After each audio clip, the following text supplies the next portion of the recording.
나가면 있고 안 나가면 없다. 시작. 나가면 있고 안 나가면 없다. 올해는 하나님 복음 열심히 전가하시는 우리 성도들 되시기를 축복합니다. 예상치 못한 기쁨을 맛보라 라는 제목으로 하나님 말씀을 살펴보려고 합니다.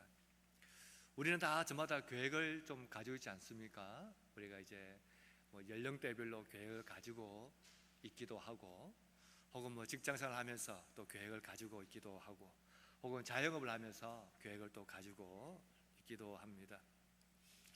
우리가 하는 계획들이 잘 이루어지지 않을 때가 많지요. 계획대로 되면 얼마나 좋겠습니까? 계획대로 잘 안 되는 것 같아요. 저도 제 지난 시를 쭉 뒤돌아보면 뭘 하나 진득하게 오래 한 게 별로 없었습니다.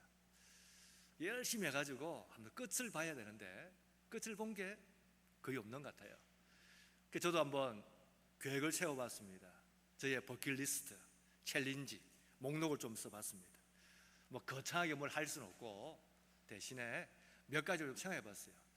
큐브를 한번 맞춰보고 싶다, 이런 생각을 했습니다. 큐브를 돌리면서 맞추는 거 있지 않습니까? 그래서 한번 도전해봤습니다. 열심히 보고 배우면서 탁 해가지고 몇 분 안에 타닥타닥 하는 걸 성공을 했어요. 그래서 하나를 이제 했습니다. 또 이제 또 책을 정해서 한번 진득하게 읽어봐야겠다 했는데 너무 두꺼워서 포기한 적도 이렇게 있었습니다. 생각보다 그렇게 잘 안 되는 것 같아요. 우리 계획이란 게 그렇게 쉽게 잘 안 됩니다. 미국 캘리포니아 사는 이제 한 분이 있었습니다. 카이 사토라는 분이에요. 30대 후반쯤 되는 사람입니다. 이 사람은 요트를 하나 준비해서 캘리포니아에서 태평양 쪽으로 이제 항해를 꿈꾸는 사람이었습니다. 얼마나 열심히 준비했겠습니까? 계획한 시간, 식량, 물, 연료 여러 가지를 다 점검을 했습니다.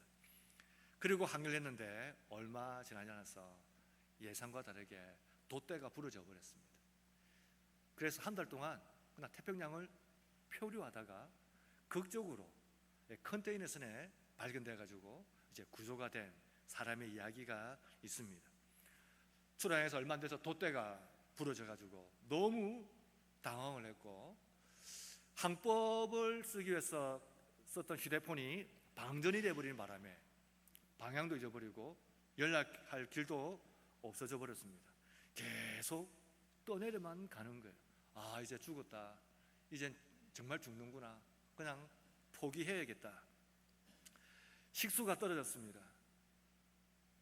그래서 생존법으로 바닷물을 떠서 비닐을 씌워가지고 두면 그 끝에 맺히는 몇 방울을 먹으면서 버티고 있었습니다. 결국에는 식량도 떨어져 버렸어요. 아, 나 이제 끝이다, 정말 끝이다. 그때 극적으로 이제 구조가 됐습니다. 사람의 심리 중에 터널 시야 현상이라는 심리가 있어요. 사람이 캄캄한 데 들어가면 출구만 생각하고 나머지는 아무도 생각을 하지 못합니다. 그래서 정상적으로 생각을 하고 정상적으로 사고해야 될 게 아무 기억도 안 나고 오직 살아야지, 여기만 집중이 되는 거예요. 터널에 들어가면 끝에 빛만 찾아서 쭉 가는 것처럼 그걸 터널 시야 현상이라고 이야기합니다. 제자들은 여기에 시달렸습니다. 사실 오늘 이 이야기의 또 다른 성경을 보면 요한복음 6장을 보면 이렇게 이야기합니다. 저물매 제자들이 바다에 내려가서 배를 타고 바다를 건너 가버나움으로 가는데 이미 어두웠고 예수는 아직 그들에게 오시지 아니하였더라. 제자들이 가고자 했던 곳은 오병이어 이후에 가버나움이었습니다. 열심히 배를 타고 가면 금방 가는 길이기도 했습니다.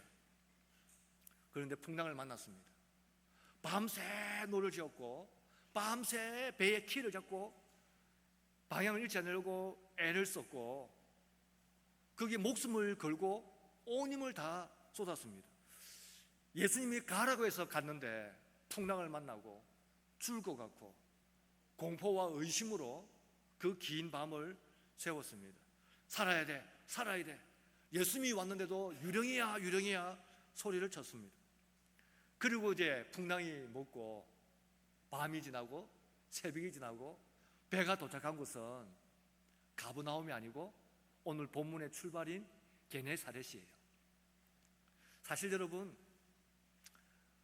우리는 이제 그쪽의 지명을 글로 읽으니까 그렇게 감동이 오지 않습니다. 우리가 밤새 죽을 고생을 다해서 온산을 향해서 열심히 달려왔어요. 근데 뭐에 씌인 것처럼 뱅글뱅글 제자리를 돌았어요. 서울에 출발해서 온산을 보고 열심히 와서 죽을 고비를 넘기고 왔는데 온양에 들어왔어요. 그럼 여러분 어떻겠습니까? 무슨 차이가 있습니까? 차이가 없어요. 가브나움과 게네사렛은 차이가 없습니다. 옆 동네입니다. 4km 정도, 배 타면 20분, 걸으면 40분, 그 정도는 아주 짧은 거리입니다. 아마 제자들은 실망했을 겁니다. 가브나움으로 출발했는데 밤새 풍랑을 만나서 중리 산이 고생을 해서 예수님이 배에 올라타서 이제 가자 해서 갔는데 내린 곳이 옆 동네예요. 시간을 따져보면 10시간의 사투입니다. 20분이면 갈 거리를 30배 이상 고생을 했습니다. 엄청난 손해를 보고 극적으로 도착한 곳이 가브나움, 이러면 또 모르겠어요. 그런데 옆 동네입니다. 차라리 그냥 여기 갈 것 같으면, 옆 동네 같으면 처음 출발할 때에 예수님 말씀하시기를 얘들아 게네사렛에서 만나자 이렇게 하면 되는 거예요. 거리가 가까우니까, 옆 동네니까 무슨 차이가 있다고, 그냥 거기서 만나자 하면 되는 겁니다. 근데 밤새 시달리고 밤새 노졌고 밤새 최선을 다해 못 가다가, 그것도 예수님이 올라타가지고 바다도 잔잔해지고 이제 안심하다 싶어서 도착을 했는데 거기가 옆 동네였어요. 저라면 실망했을 겁니다. 여기 오려고 겨우 4km 이동하려고 밤새 시달리고 마음 무너지고 풍랑을 만나서 우린 끝이다 이야기하고 우린 잘못된 길을 왔는갑다, 하나님 우리를 버렸는갑다. 밤새 고생해서 온 곳이 4km 옆 동네였습니다. 그리고 오늘 출발은, 그리고 도착했더니 게네사렛이라는 동네였어요. 여러분 어떻습니까? 우리가 이 고생하려고 이거 했습니까? 이렇게 말할 때 있지 않습니까? 얻은 결과물이 거의 차이가 없는데 이 고생하려고 그렇게 다투고 그렇게 싸우고 그렇게 치열하고 그렇게 최선을 다해서 이거 했나? 차라리 감안해도 이리 할걸. 우린 그럴 때가 있습니다. 오늘 성경은 세 구절입니다. 이 세 구절이 우리에게 말하는 게 뭘까요? 우리가 가려고 했던 그 가버나움을 예수님은 풍랑을 통해서 방향을 바꾸시고 그 엄청난 고생을 해서 그렇게 겨우 방향을 튼 게 4km 옆 동네라는 겁니다. 예수님은 우리에게 뭘 말씀하실까요? 이렇게까지 하지 않았어도 될 텐데 별반 차이도 없는 거리를 옮기시면서 왜 그렇게 우리에게 힘든 길을 걷게 하셨을까요? 오늘 예배한 여러분, 우리의 계획이 무너질 때가 있습니다. 우리에게 계획을 세우고 준비하고 열심히 노력했는데 조금 다른 길을 가는 거예요. 예상치 못한 곳에 도착을 합니다. 그래서 오늘 우리는 제일 첫 번째, 오늘 본문 보면서 내 계획이 꺾인 그 자리가 하나님의 은혜의 출발점이다 하는 것을 기억하시기 바랍니다. 우리는 우리가 원하는 것을 우리가 원하는 때에 도착하고 얻는 삶을 성공한 인생이라고 생각을 합니다. 근데 원래의 계획도 아니고 계획에서 벗어나고 새로운 곳으로 가게 되고 낯선 곳에 떨어지게 되고 원치 않는 일로 갑자기 환경이 달라지게 되면 우리는 불안해하고 불평해합니다. 그래서 오늘 본문의 시작은 이렇게 시작합니다. 34절, 그들이 건너가 게네사렛 땅에 이르니. 목적지는 가버나움인데 옆 동네 게네사렛에 도착을 했습니다. 사실 가버나움은 굉장히 친숙한 곳입니다. 예수님 집이 가버나움에 있어요. 그러니까 갈릴리 사역을 하면 늘 중심은 그곳입니다. 제일 잘 알고 편안하고 익숙한 곳입니다. 근데 게네사렛이란 이 지역은 성경에 나오지도 않아요. 제자들은 원치 않고 생각에도 없었던 그 자리로 들어갑니다. 사실 평야 지역입니다. 평원. 그래서 이 게네사렛을 갈릴리의 정원이라고 부르기도 해요. 겨우 여기 도착했습니다. 예수님이 직접 인도해서 온 자리가 이 자리였습니다. 이곳에 예상치 못한 일이 있었습니다. 35절 보면 그곳 사람들이 예수이신 줄 알고 그 근방에 두루 통지하여 모든 병든 자를 예수께 데리고 와서 도착해 보니 거긴 소외된 사람이었고 영과 육이 병든 사람이었고 희망을 기다리던 절망의 땅이기도 했습니다.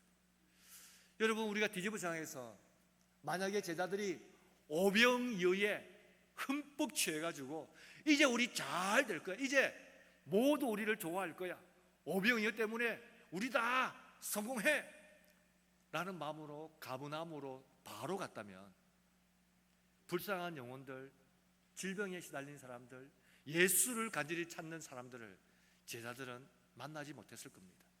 어쩌면 그것이 없는 붕 떠있는 성공신화에 그들은 빠져 있었을 겁니다. 몸은 편했을지 모르지만 영혼 구원에 대한 가장 본질적인 제자의 사명을 그들은 만나지 못했을 겁니다. 그러니 가버나움으로 가고 싶었는데 게네사렛으로 도착했고 여기 오려고 그렇게 긴 시간을 쓰고 그 고생을 했지만 우리의 계획이 꺾인 그 자리가 하나님의 은혜의 출발점인 것을 오늘 성경은 우리에게 이야기합니다. 우리는 계획을 세웁니다. 잘 안 될 때가 있어요. 잘 안 될 때 내가 너무 무력하다 생각합니다. 난 안 되는가 봐. 난 또 실패하는가 봐. 내가 뭐 준비하면 난 잘 안 돼. 여러분, 아닙니다. 우리가 무력한 게 아닙니다. 우리가 실패한 게 아닙니다. 내 계획이 꺾인 그 자리가 하나님의 새로이 일하실 자리인 것을 영적으로 분별할 수 있는 눈을 달라고 하나님께 기도하시길 바랍니다. 내 계획이 꺾였습니다. 전혀 엉뚱한 방향으로 가고 싶지 않은 땅으로 들어갔습니다. 그러나 그곳은 나를 통해 위로할 자를 하나님은 예비해 놓으셨습니다. 나를 통해 하나님은 새로운 계획을 준비해 놓으셨습니다. 그러니 내 계획이 틀어진 그 순간이 오히려 하나님의 일하시는 순간인 것을 여러분 발견하시기를 바랍니다. 한번 떠올려 보십시오. 우리가 최근에 뭘 계획하고 준비했다가 잘 안 돼가지고 정말 잘 안 돼, 이건 안 될 일인가 봐, 기도하고 했는데, 말씀 읽고 했는데, 새벽기도 한 3번 나오고 했는데 잘 안 되네 하고 포기한 일이 여러분 있습니까?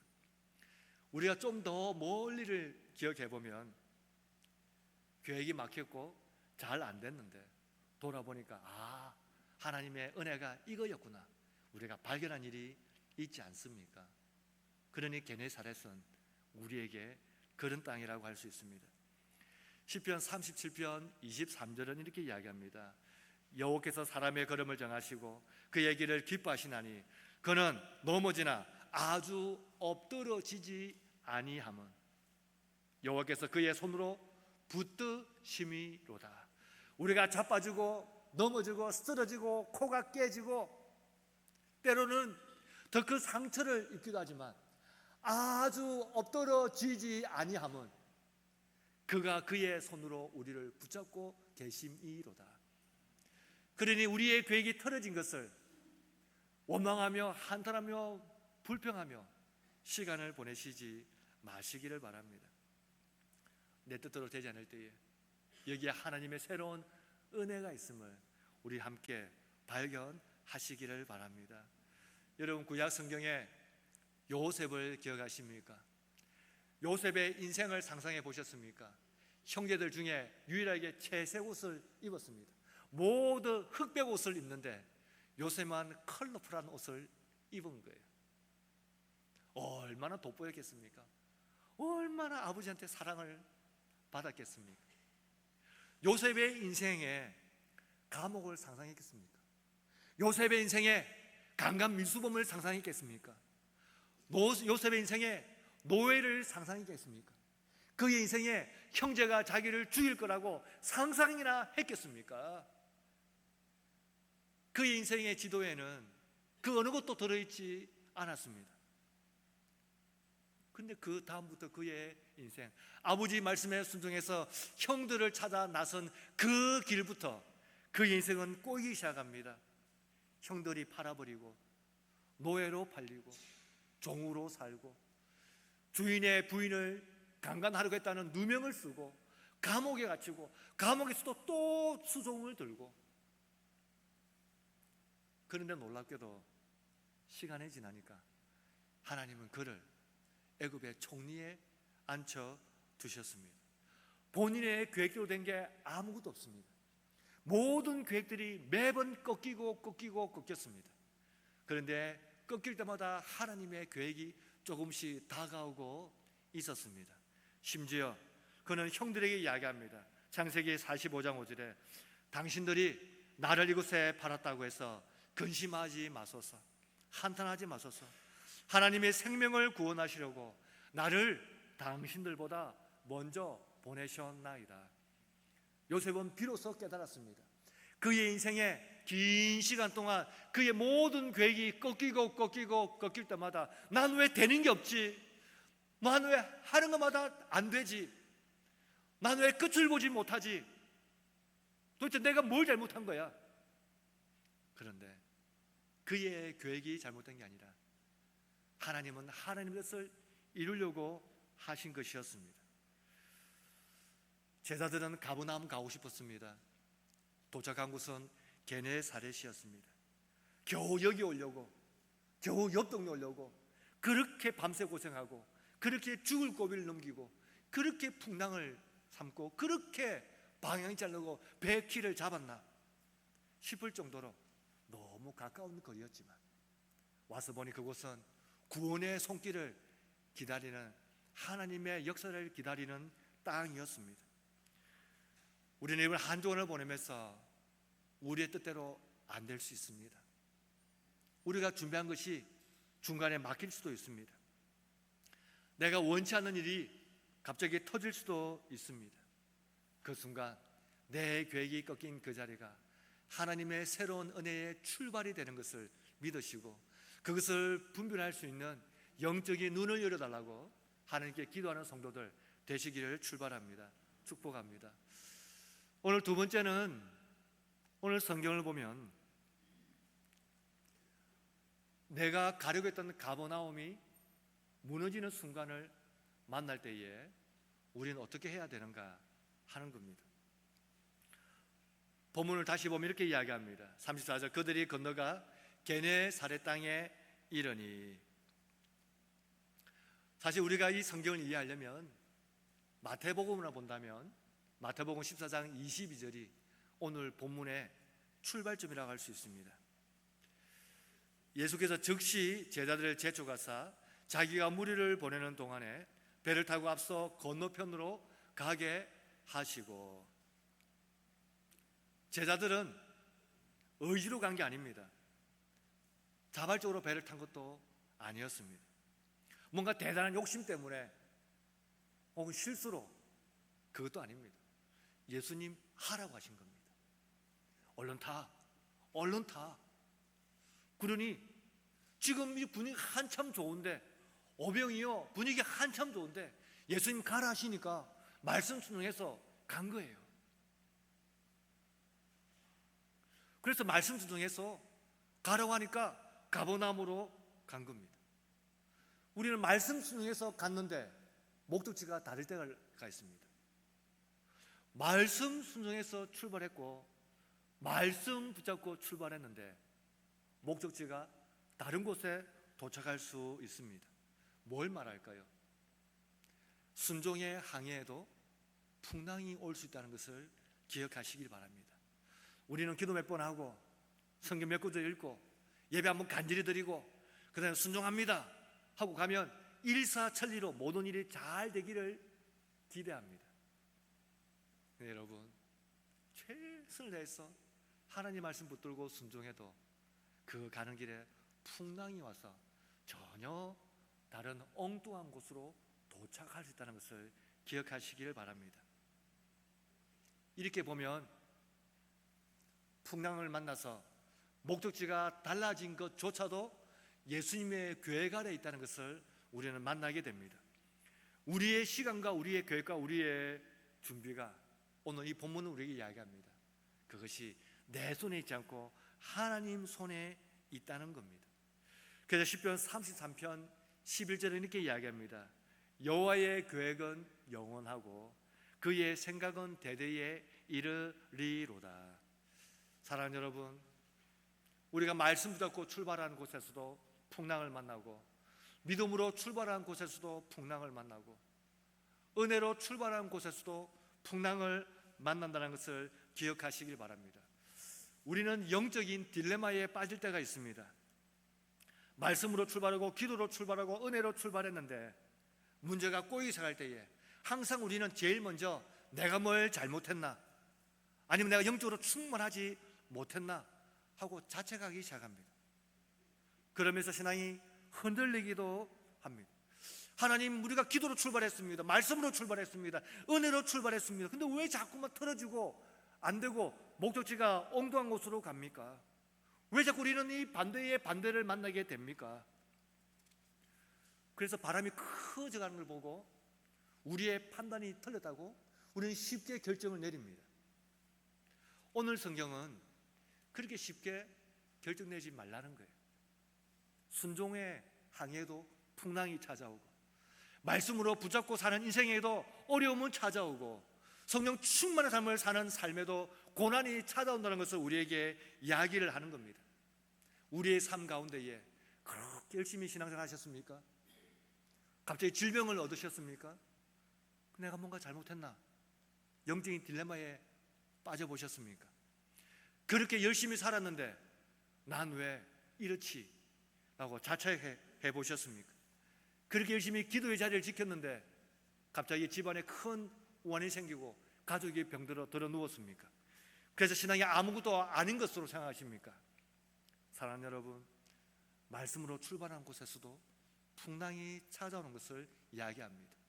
말씀으로 출발해도 전혀 방향이 다른 곳으로 도착할 수 있다는 것을 우리에게 이야기합니다. 사도행전을 보면 바울은 하나님께 열심이었습니다. 여러분 나중에 기회가 되시면 사도행전을 꼼꼼히 한번 읽어보시기 바랍니다. 바울은 걸어서 일하지 않았습니다. 바울은 정말 뛰어다닌 것 같아요. 그냥 쉬지 않고 다닙니다. 쉬지 않고. 사도행전 16장을 보면 16장 6절에 성령이 아시아에서 말씀을 전하지 못하게 하시거늘. 바울이 아시아에 복음을 열심히 전하려고 하니까 성령이 막으셨어요. 그러면 주의 뜻이 있는갑다 싶어서 기도해야 될 텐데 여기가 아니면 이쪽이겠지. 또 열심히 합니다. 부르기아와 갈라디아 땅으로 다녀가 무시아 땅 앞에 이르러 비두니아에 가고자 애썼다. 안 돼도 되려고 또 애를 쓰는 겁니다. 또 막습니다. 이번에는 예수의 영이 허락하지 아니하시는지라. 바울은 막히면 최선을 옆으로, 막히면 또 옆으로 최선을 다합니다. 그러다 결국 환상 중에 마게도냐로 오라 말 듣고 그 땅으로 건너가 유럽으로 들어가고 빌립보에 들어가고 루디아를 만나고 빌립보 교회가 세워지는, 유럽의 첫 교회가 세워지는 것을 볼 수 있습니다. 바울이 실패했습니까? 바울의 모든 계획이 틀어졌습니까? 그렇지 않습니다. 내가 가려고 했던 곳이 아니고 또 다른 곳에 도착했지만 하나님은 그곳에서 하나님의 일을 준비하셨습니다. 사랑하는 여러분, 우리가 말씀의 순종해서 길어갈 때에 길이 막힐 수 있습니다. 실패가 아닌 것을 기억하시기 바랍니다. 풍랑을 만날 때가 있습니다. 그때 우리가 잘못된 길을 가는 것이 아닌 것을 기억하시기 바랍니다. 고난을 당할 때가 있습니다. 이건 내 잘못이야 라고 자책하지 마십시오. 큰 질병을 얻었습니다. 내가 뭘 잘못했나, 영적으로 부족했나 하는, 그렇게 무너지지 마시길 바랍니다. 말씀을 순종하는 삶에도, 신앙을 가지는 삶에도 풍랑이 올 때가 있고 계획이 무너질 때가 있는 겁니다. 그때에 하나님의 은혜를 기억하시고 다시 우리의 시선을 하나님께로 집중하시는 우리 성도들 되시기를 축복합니다. 오늘 마지막 세 번째는 게네사렛에 도착했을 때의 사람들의 반응입니다. 여러분은 믿음을 뭐라고 생각하십니까? 믿습니다. 이게 믿음일까요? 여러분 믿음이 뭐라고 생각해요? 전 믿음을 바위를 깨는 힘이라고 생각해요. 바위는 다이너마이트가 깨지 않습니까? 바위는 우리 손으로 부술 수 있나요? 없습니다. 믿음은 바위를 깨는 돌파력이라고 생각해요. 제자들은 원치 않은 게네사렛 땅에 도착했습니다. 한 번도 가고자 하는 마음이 없었어요. 거기에 도착했습니다. 도착하니 사람들이 먼저 알아보고 서로 연락해가지고 예수님이 왔대. 그러면서 병든 사람들을 같이 데리고 예수님께 나왔습니다.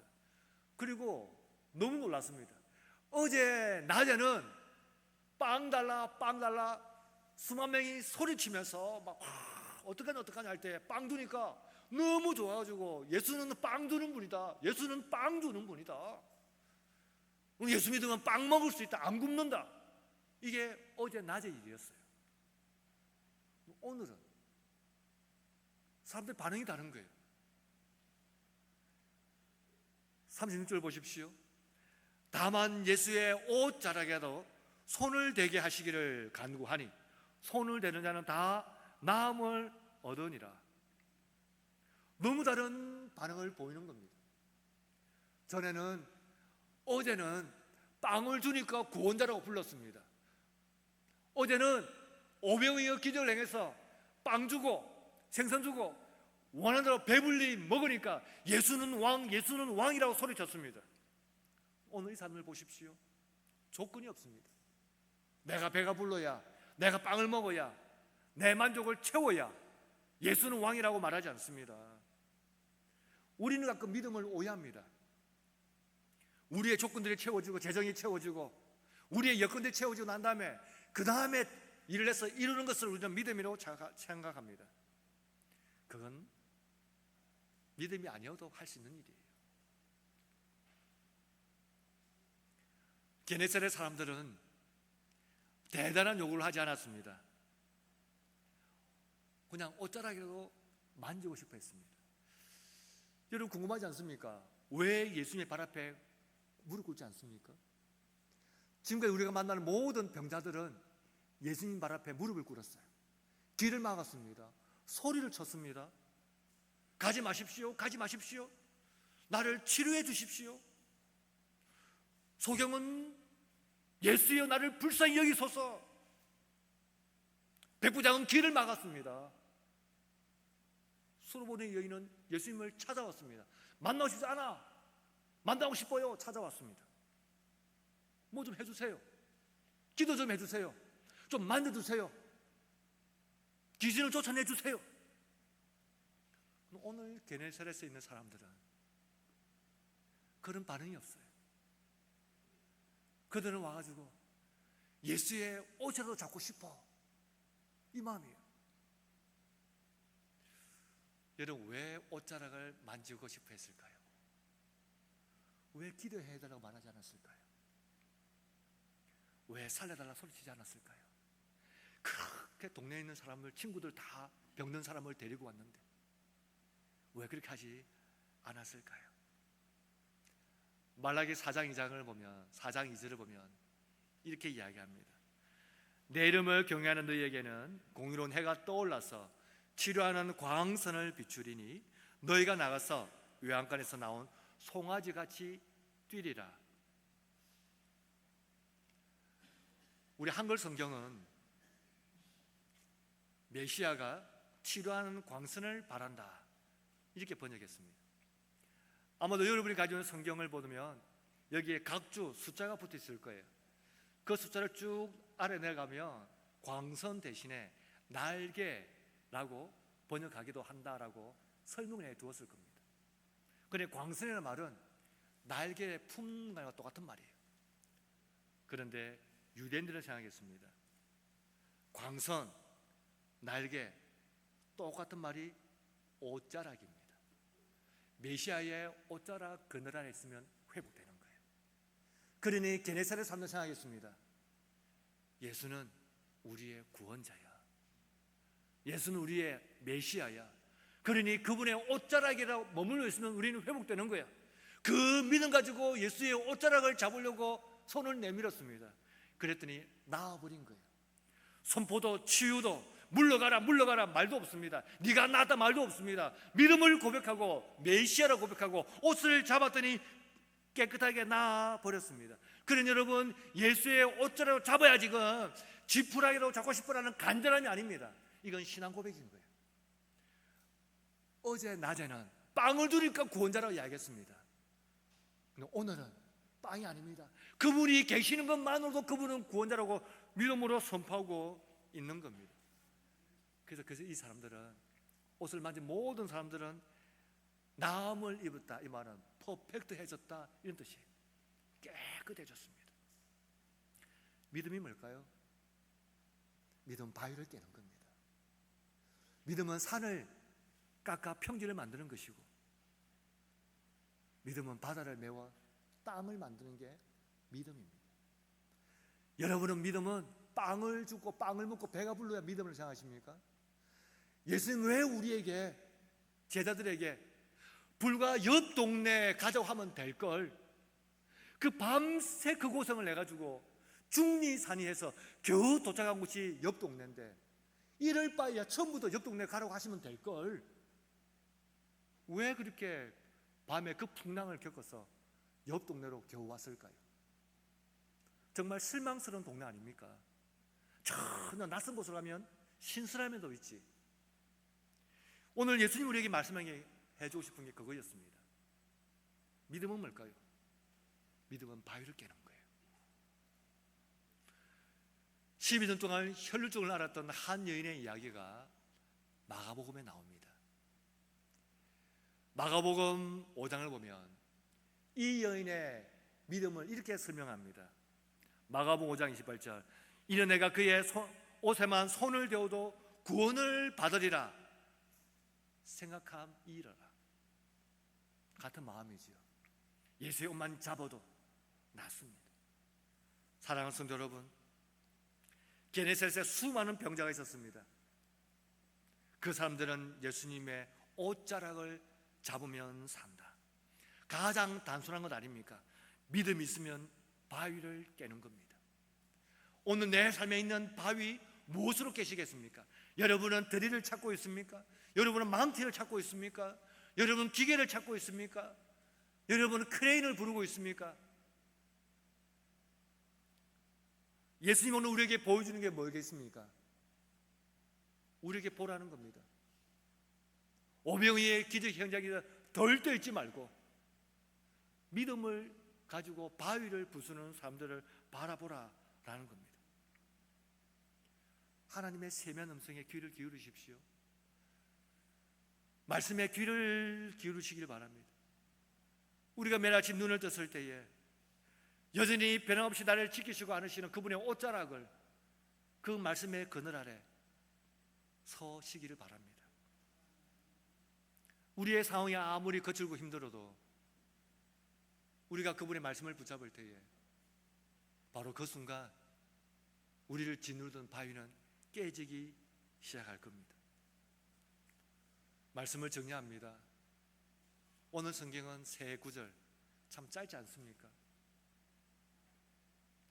그냥 가버나움 옆에 있는 게네사렛에서 만나자 하면 될걸, 그 고생으로 겨우 옆 동네에 우리를 도착해놓고 이렇게 올 것 같은데 뭐 이리 고생을 시킵니까? 우리 이렇게 말할 것 같아요. 그러나 주님은 여기서 우리가 보고 만나기를 원합니다. 믿음은 바위를 깨는 겁니다. 믿음은 산을 깨는 겁니다. 믿음은 산을 들어 바다에 던져 바다를 메우는 것이 믿음입니다. 우리는 이번에 한 주간 보내면서 여러분, 내 계획이 막히고 내 생각대로 풀리지 않고 내가 기도도 막힐 때가 있습니다. 실패하거나 무능이나 우리의 영적인 어떤 문제가 있는 게 아닙니다. 거기는 하나님의 또 다른 은혜가 출발인 것을 믿으시길 바랍니다. 영적인 분별력을 달라고 기도하시고 그 현장에서 하나님의 일하심을 바라보시고 믿음이 일을 한다는 것을 발견할 때 우리 삶은 그때부터 달라지기 시작합니다. 이 믿음 가지고 이번 한 주간 믿음으로 승리하시는 우리 모든 주의 종들이 다 되시기를 축복합니다. 여러분 기도하겠습니다.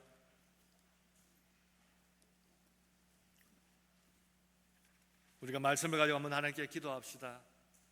하나님 우리와 함께 하시고 은혜를 다하여 주시옵소서. 성령으로 위로하여 주옵소서. 자신의 마음을 놓고 우리 주여 한번 주간 하나님께 기도하겠습니다. 주여, 하나님 아버지 은혜를 감사합니다. 말씀을 따라갔는데 풍랑을 만났고 말씀에 순종했는데 고난을 당했고 믿음을 가지고 갔는데 무너지기도 합니다. 우리 때 영적인 딜레마에 빠집니다. 내가 뭘 잘못했나? 내가 뭘 잘못했나? 내가 영적으로 부족했나?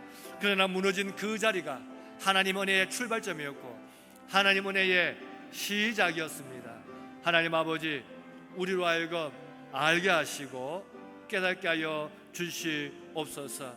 하나님 아버지 게네사렛 사람들 통하여 우리에게 보여주고 싶은 것이 믿음을 고백했을 때에 그들의 질병이 치료되고 병이 나았던 것처럼 믿음이 바위를 깨트리며 하나님 날 짓누르는 그 모든 짐들을 부숴버린다는 것을 알게 하여 주셔서 하나님 아버지 믿음의 돌파력을 다시 한번 경험하게 하시고 오직 주만 바라보고 말씀 붙잡는 우리가 되게 하여 주시옵소서. 하나님 우리와 함께 하시고 은혜를 베풀어 주시옵소서. 예수님의 이름으로 기도드립니다.